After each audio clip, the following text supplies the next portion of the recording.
Welcome to Hope Talks podcast with Grayson Willis and Pastor Margaret Michael, where you'll hear inspiring stories that are filled with hope and good news in Jesus Christ. You can also search for our podcast on iTunes, Spotify, Stitcher, Google Podcast, and TuneIn. We would love your feedback and invite you to take a short, anonymous survey. You can find the link to the survey in the show notes. Welcome to today's broadcast of Hope Talks. I'm Grayson Willis. Thanks for tuning in. And today I have a special guest with us, Dr. Brian Charette, also familiar maybe as BC. I doubt anybody remembers BC now, Grayson. It's very nice of you. Do you realize that was in the mid-'80s? You weren't even born when I was BC in the morning. I mean, I think we probably have a lot of listeners who were around. I was born in the 80s, so even... That's so sad. You're so young. Do you think... anyway, for those of you who have no idea who I am, first of all, you shouldn't have any idea who I am. But many years ago, if you lived in Harrisonburg, I was on the radio in Harrisonburg, and they called me BC in the morning, and people like to mock that, like Grayson was just mocking it. Just mocking me. I'm letting people know how honored we are to have a local radio legend. Those of you who are not old will have no idea who I am, and that's completely normal. But anyway, it's great to have you. Great to be here. I always enjoy being here. Today, Brian is going to... He recently, in a men's Bible study at our church, Church of the Nazarene in Harrisonburg, did a study shared from Daniel chapter 3, and it was really encouraging to the men. And so I thought it would be good for him to share that with us today and us to talk about that. And so, Brian, you did from Daniel chapter 3, you shared about Shadrach, Meshach, and Abendigo. So just talk about what stuck out to you about that study. And I know we're going through the book of Daniel, so... you know, why you for this particular chapter and just some of the things the Lord spoke to you in preparing that. Sure. Well, first of all, one of the cool things about radio and podcasts is that, in my mind, it's never an accident when someone is tuning in.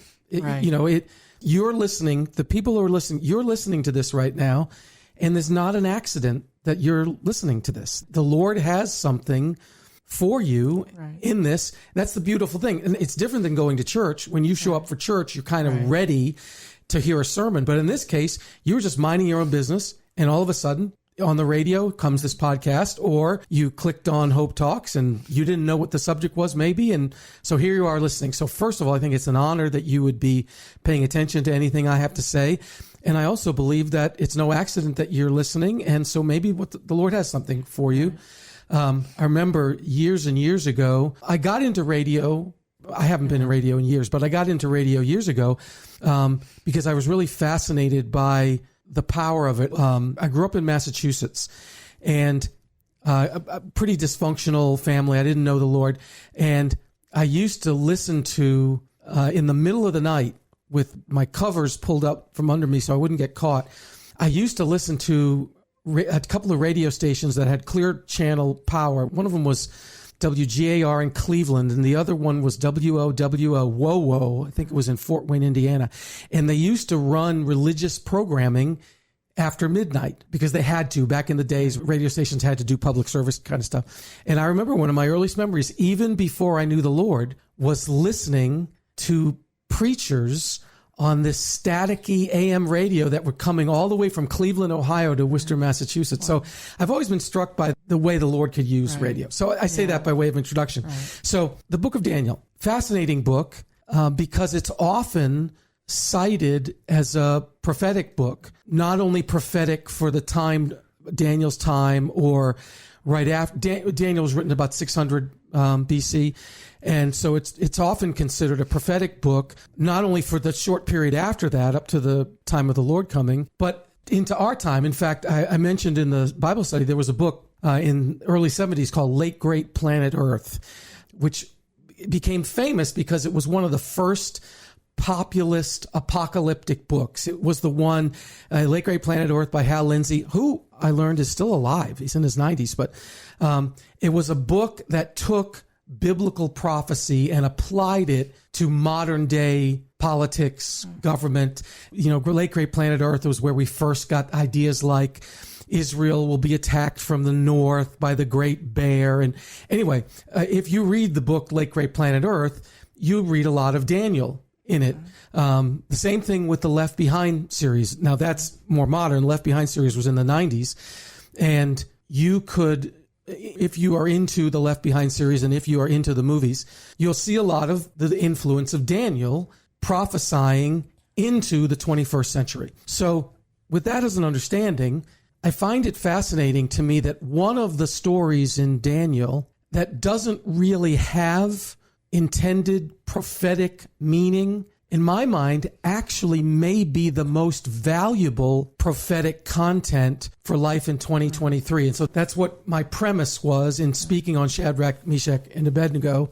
So let me give you an example of the Daniel prophecy, and then I want to get into Shadrach, Meshach, and Abednego and talk about why I think that's actually prophetic. So, for instance, in Daniel chapter 2, Daniel interprets Nebuchadnezzar's dream. He not only interprets it, but he can tell him what the dream was. And the dream was about a statue. Okay. And this statue has often, I'm going to pull a picture of it up to prompt my memory, but this statue is often seen as very prophetic, both for the time immediately following Daniel, but for our time. For instance, the statue has a golden head, silver body, bronze waist, iron legs, and iron, clay, and feet. That's how the statue is described in the dream. So each of those body parts, for instance, the iron legs are often associated with Alexander the Great, who was in 4th century BC. So the iron legs describe what Alexander the Great would do. And then the iron and clay feet, the feet of the statue are seen as being smashed. So in near-term prophecy, that's Alexander's kingdom being divided. But for long-term prophecy, that statue is seen a little differently, and I've got it in front of me.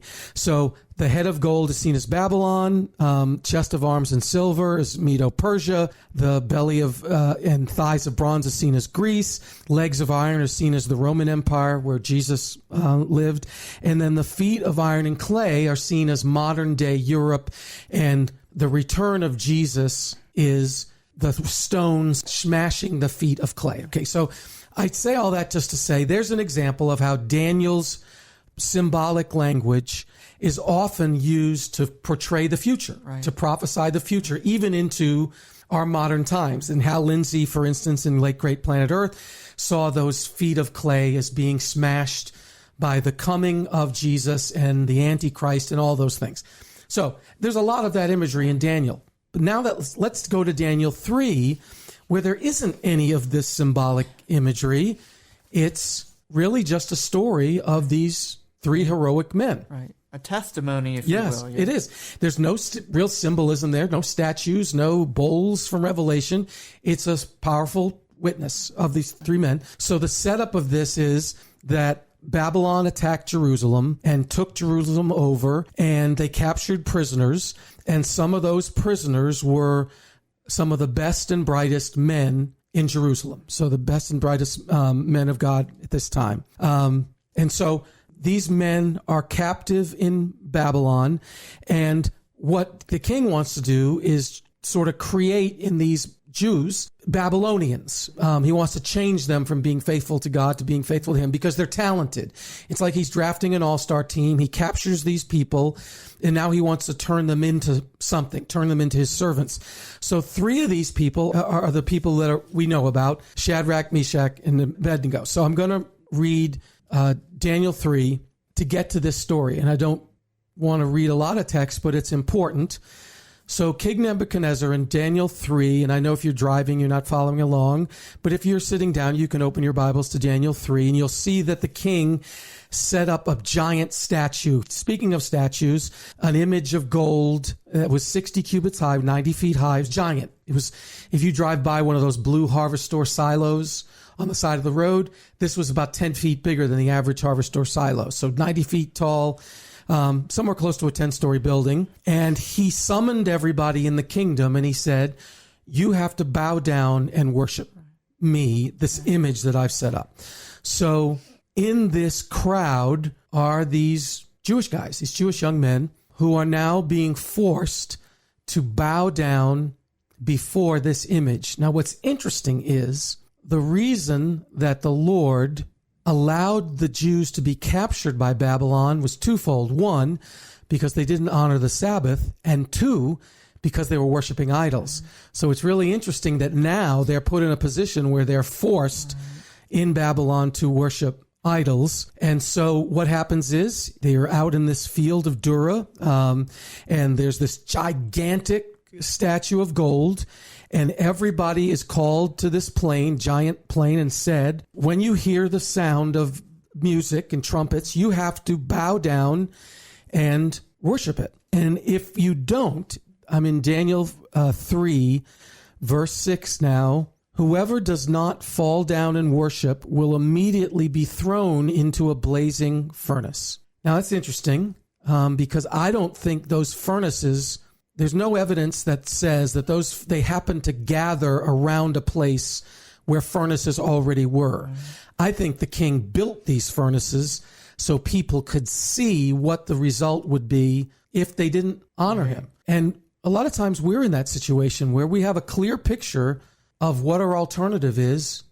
We have a clear picture of the threat against us as believers, and there are significant threats against us as believers. So verse 7 says, by the way, I was thinking of Nazi Germany when I was reading this. You know, in the concentration camps, they hid the furnaces. They disguised the gas chambers as showers. And so they tricked people into marching to their deaths, sadly and tragically. In this case, the king has the threat wide open in front of people. These are these furnaces. So verse 7, therefore, as soon as they heard the sound of the horn, flute, zither, lyre, harp, and all kinds of music, all the nations and peoples of every language fell down and worshiped the image of gold that King Nebuchadnezzar had set. So they all fall down. Throngs of people are kneeling on their face with these furnaces right in front of them with the threat plain. But something didn't happen, and that is 3 men didn't bow down.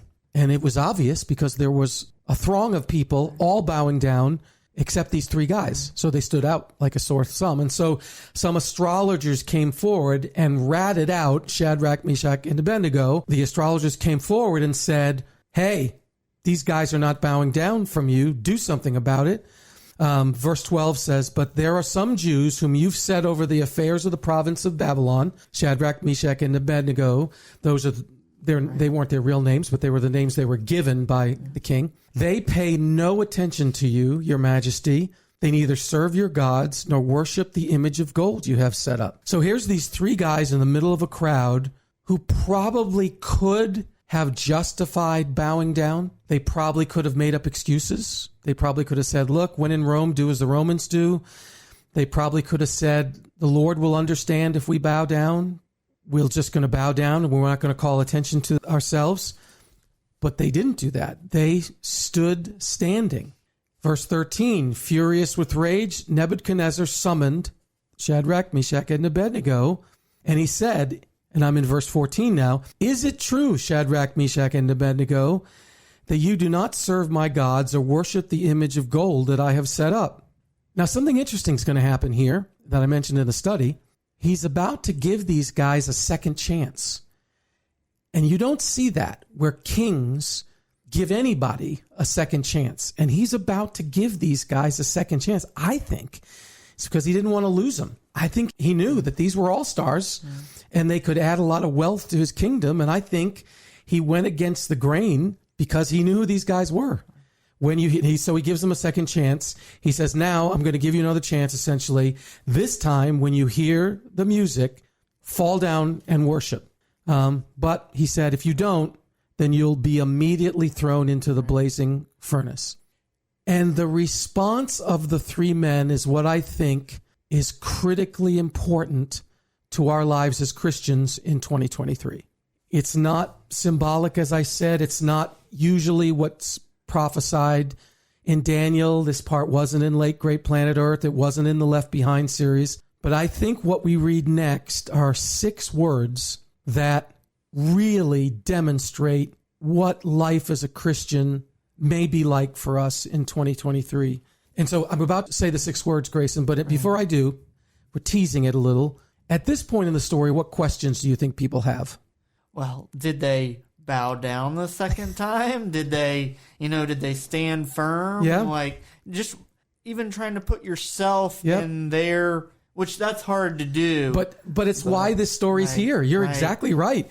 I put myself in this position, and the question is, would I be if someone forced me to deny Jesus, right. would I be willing to die to not deny Jesus? Now, I know people listening to this podcast are thinking, oh my, this is an awfully serious tone for this podcast, but there's no way around the fact that this story is in our face. Right. It's one of the most important Old Testament stories we have. And if we don't ask ourselves what we would do in this position, I think we're missing the important point. So I want to get to the 6 words that I think are the most important. So I'm in Daniel 3, verse 16. The moment of truth has come. Shadrach, Meshach, and Abendigo replied to him, King Nebuchadnezzar, we do not need to defend ourselves before you in this matter. If we are thrown into the blazing furnace, the God we serve is able to deliver us from it, and he will deliver us from your majesty's hand. That's a wonderful attitude. It was the right thing to say at the right moment, but I don't think it's the turning point in this story yet. They're facing almost certain death. They're facing almost certain pain. Being burned to death is one of the most painful deaths you can experience. In fact, historians tell us that it is actually the Babylonians who invented burning at the stake. They really liked killing people, executing people by fire. And so here's these 3 young Hebrew men staring a painful death in the face, and they say to him, we don't have to defend ourselves. We don't have to defend our God to you in this matter. If you throw us into the furnace, our God is the God of all furnaces. Our God can easily rescue us from the furnace. And then they proclaim in faith, in fact, he will rescue us. But I think what's next is most important. 6 words that begin Daniel 3:18. But even if he does not, even if he does not. King, we will not test God. We will not doubt God. We will not measure the majestic one by the ruler of our circumstances. I don't think we know what these men were about until they said that. Even if he does not. Your Majesty, we will not serve your gods or worship the image of gold you have set up. And so the king was furious, and most people know the story. He ordered the furnaces heated 7 times hotter. And I did a little study on this because I was curious about what that would mean. These probably were brick kilns that they had. Babylon didn't use stone much. They didn't have stone, so they used bricks. And so it's estimated that a Babylonian brick kiln might have been heated to about 2,000 degrees Fahrenheit. So 7 times hotter than 2,000 degrees is 14,000 degrees Fahrenheit. If you Google the coolest part of the surface of the sun, and not that I trust Google, but the coolest part of the surface of the sun is 10,000 degrees Fahrenheit. So these, in theory, these furnaces were now heated to hotter than the surface of the sun. But we know what happens. They get thrown into the furnace. The men, verse 21, wearing their robes, trousers, turbans, and other clothes, were bound and thrown into the blazing furnace. The king's command was so urgent. Now listen to this. And the furnace so hot that the flames killed the soldiers who took up Shadrach, Meshach, and Abendigo. The flames were so hot that you didn't even have to go into the furnace to be killed. And I'm saying that because, how do I say this? I went to a seminary years ago, and it was not known for its conservative approach. And so I remember an Old Testament professor telling me that the reason they were saved was not because of anything God did, but because they found a cool part of the furnace. I can assure you there was no cool part of the furnace. If the outside of the furnace killed people, there was no cool part of the furnace. All right, so the soldiers were killed, and these 3 men were tied and fell into the blazing furnace. Then, verse 24 of Daniel 3, King Nebuchadnezzar leaped to his feet in amazement and asked his advisors, weren't there 3 men that we tied up and threw into the fire? They replied, certainly, Your Majesty. And he said, look, I see 4 men. I see 4 men walking around in the fire, unbound and unharmed. And the 4th looks like a son of the gods. Yeah, that's powerful. And, you're talking about even if he doesn't rescue us being the strongest words. I mean, some of my thoughts on that is, it's maybe a little easier for us since we know the story. Yes. We know that they had faith that he could, but they didn't know if he would, but they were surrendered one way or the other. That's a great point. They didn't know. They certainly hoped, but they were willing to lay down their lives for God. And of course, we know the end of the story. They were completely unharmed. Their hair wasn't singed. The Bible, Daniel even takes time to say, there wasn't even the smell of fire on them. And you know what happened. If you know the story, you know that the king turns and says, praise be to the God of Shadrach, Meshach, and Abendigo, who has sent his angel and rescued his servants. They trusted in him and defied the king's command and were willing to give up their lives rather than serve or worship any god except their own God. Now, this is a dramatic turn because if you read this story, one of the things that the king says before this incident is, he asks them a question. What God will be able to save you from my hand? And so the fact that King Nebuchadnezzar goes from asking that question to declaring God as God is as big a turnaround as you can get. Oswald Chambers wrote about this. The fiery furnaces are there by God's direct permission. It's misleading to imagine that we are developed in spite of our circumstances. We are developed because of them. It's mastery in circumstances that is needed, not mastery over them. So here's an example of how a story from Daniel speaks into our story without symbolism. I want to go to when Jesus was asked about the end times. He gave an answer, and it's called the Olivet Discourse. Jesus was asked what the end times would be like. It's in Matthew 24. And as I read what Jesus said about the end times, what our end times will look like, think about those 6 words. But even if he does not. This is Matthew 24. I'm starting in verse 4. Jesus answered, watch out that no one deceives you, for many will come in my name claiming I am the Messiah and will deceive many. You will hear of wars and rumors of wars, but see to it that you're not alarmed. Such things must happen, but the end is still to come. Nation will rise against nation and kingdom against kingdom. This is all Jesus prophesying the end times. Then there will be famines and earthquakes in various places. All these are the beginning of the birth pains. Now think about those 6 words as I continue to read. Then you will be handed over to be persecuted and put to death, and you will be hated by all nations because of me. At that time, many will turn away from the faith and will betray and hate each other. This is what the end times will be like in the mind of our Messiah. And many false prophets will appear and deceive many people. Because of the increase of wickedness, the love of most will grow cold. Boy, is that hard. But the one who stands firm to the end will be saved. King, our God, we don't have to defend ourselves in this matter. Our God can easily save us from any peril in which you put us. We don't have to answer for him. We just believe him. But the truth is, even if he does not, I worry that some Christians may choose a different 6 words. Unless he does, I will not. And those are dangerous words to say, especially when you read in verse 12 of Matthew 24, the love of most will grow cold.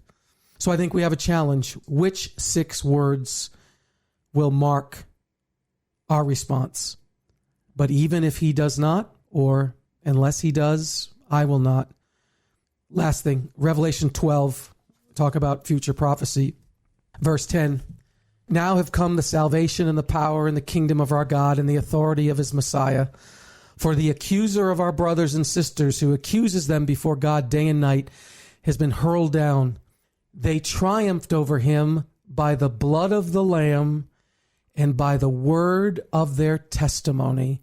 Wow. They did not love their lives so much as to shrink from death. So I think we often see, and Daniel is a very valuable prophetic book and very interesting, and lots of symbolism that we can interpret and study and understand and analyze. But the story of Shadrach, Meshach, and Abendigo is a prophetic utterance for us with virtually no symbolism at all. And that's powerful, Brian, because not only is Shadrach, Meshach, and Abednego's testimony powerful of, and like you said, this story demands in our day and age, what 6 words will we say? Yep. Even if he doesn't, we'll still serve him. Or like you said, the sad reality is some may say, if he doesn't, then I won't. Amen. And I love that you brought up Revelation 12, 10 and 11 there, because those are foundational verses for the founding. When we first started this podcast and a radio program, I remember Dad always said with that verse, we overcome the evil one by the blood of the Lamb and the word of our testimony. That's right. We know the blood of the Lamb is not in question. We don't want the word of our testimony kind of in those 6 words. Absolutely. We don't want that to be in question either. Do you think, when I left the Bible study that morning after preaching this, I knew that the Lord had given it to me, and I felt like I was being faithful. But at the, I was walking out, I was thinking, that can be a pretty hard word. Yeah. Do you think this is a hard word? Do you think how do you think people receive such a word about what might happen in the future, and a message about whether they'll ever have their life threatened? How do you think we should hear this? Now, let's talk about, I got the pleasure of preaching this, and I believe it was the Lord's word, but let's talk about the people who've just listened to this podcast, this radio program. Is this a hard word, do you think? Well, it's hard, but it's challenging, and I think it's also encouraging to know that we're not the only ones to ever face hard things, and to know that the Lord will be with us. Yep. He promises never to leave us or forsake us. Amen. And, in the Western culture, we can say that we live in a Judeo-Christian, we're probably a post-Christian nation. But the fact is, there are believers in the world today whose lives hang in the balance, who have to worship hidden, who, if they came to the point of having declare their faith, they could be killed. That's happening in our world today. So for us as being blessed in Western culture, to whistle past the graveyard and hope it may never happen to us denies the fact that it's happening now. In fact, Christianity is the most persecuted religion on the globe. So I think you're right. I think it's a challenging word. I do think it's encouraging to know we're in this together. But I think one of the things it caused me to do is to be alert, is to think about, am I ready for the moment to come where someone challenges me, someone of authority challenges me to deny the Lord? Am I prayed up now? Am I read up now? Is my relationship with Jesus so intimate that I wouldn't even give a second thought? I heard someone say, when that time come, I think it might have been David this past week at our men's Bible study, or maybe Don said it. If that time comes, if you're not ready at the Shadrach, Meshach, and Abendigo moment, it's unlikely you're going to respond the way they did. Right. Yeah. We have to know what our response would be ahead of time, because in that situation, like you said, we have to be prepared to make a decision, not just on the spot. Amen. Yeah. Well, thank you for joining me today, Brian. It's been great to have you, and thank you. I believe this word brings hope. Even in difficult times, it brings hope. And I've heard it said one time that it'll all be all right in the end. If it's not all right, it's not the end, because we know in eternity that's right, that we will, if we suffer with him, we will reign with him. Read the last page of the Bible. Yep. Well, thank you for joining me again, Brian. It's been great to have you. Very much. Thank you for listening to today's broadcast of Hope Talks. We pray that as Brian and I have shared on Daniel 3, that it truly has been a half hour of hope for your life. May God bless. Hope Talks is sponsored by Church of the Nazarene Harrisonburg in partnership with Sunshine Ministries. Thanks for listening to today's podcast of Hope Talks. If you enjoyed the podcast, please subscribe for updates in the latest episodes. Also, if you're in the Harrisonburg-Rockingham County area, we invite you to listen on the radio each Sunday at noon on 1470 AM or 102.1 FM WBTX.